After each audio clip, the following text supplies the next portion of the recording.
measure. If you sit down to a burger, salad, and a soda, you could also be downing a bit of ammonia, paint thinner, and flame retardant without even knowing it. That's because of the way these foods are processed. It often involves chemicals that can be used for other things. New at 5, food coach Lori Corbin looks at these ingredients.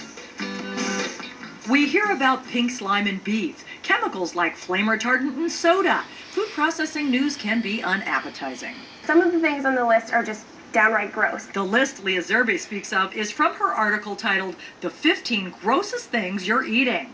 Believe it or not, the list mentioned things like maggots in mushrooms and paint thinner in salad dressing. They may not necessarily be bad for you, like maggots and mushrooms. It's really gross, but probably not that big of a health problem. Gross doesn't always equal harmful. Toxicologist Dr. Roger Clemens says techniques like spraying ammonia on beef may not be appealing, but it's effective at killing E. coli. It's used for over 30 years, approved by the FDA. The ammonia is used even for browning reaction in baking goods. And it's considered a processing aid. Clemens wants consumers to understand this rule. The dose makes the nutrition, dose makes the poison. Because some of the ingredients are so minute in quantity, they're not required to be included in the label. Many are used in the processing to get the product from point A to point B.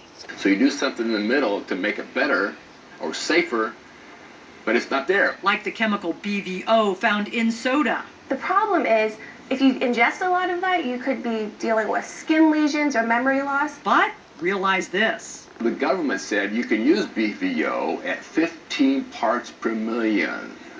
That's like 15 grapefruit in the Rose Bowl filled of oranges.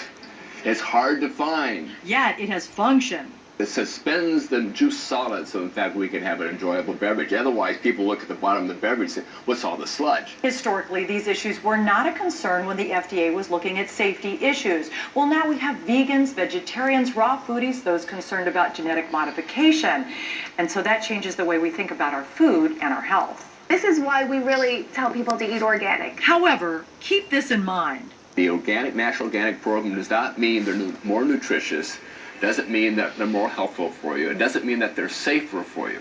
Organic or not, food safety is everybody's responsibility, from farm to fork, from crop to consumer.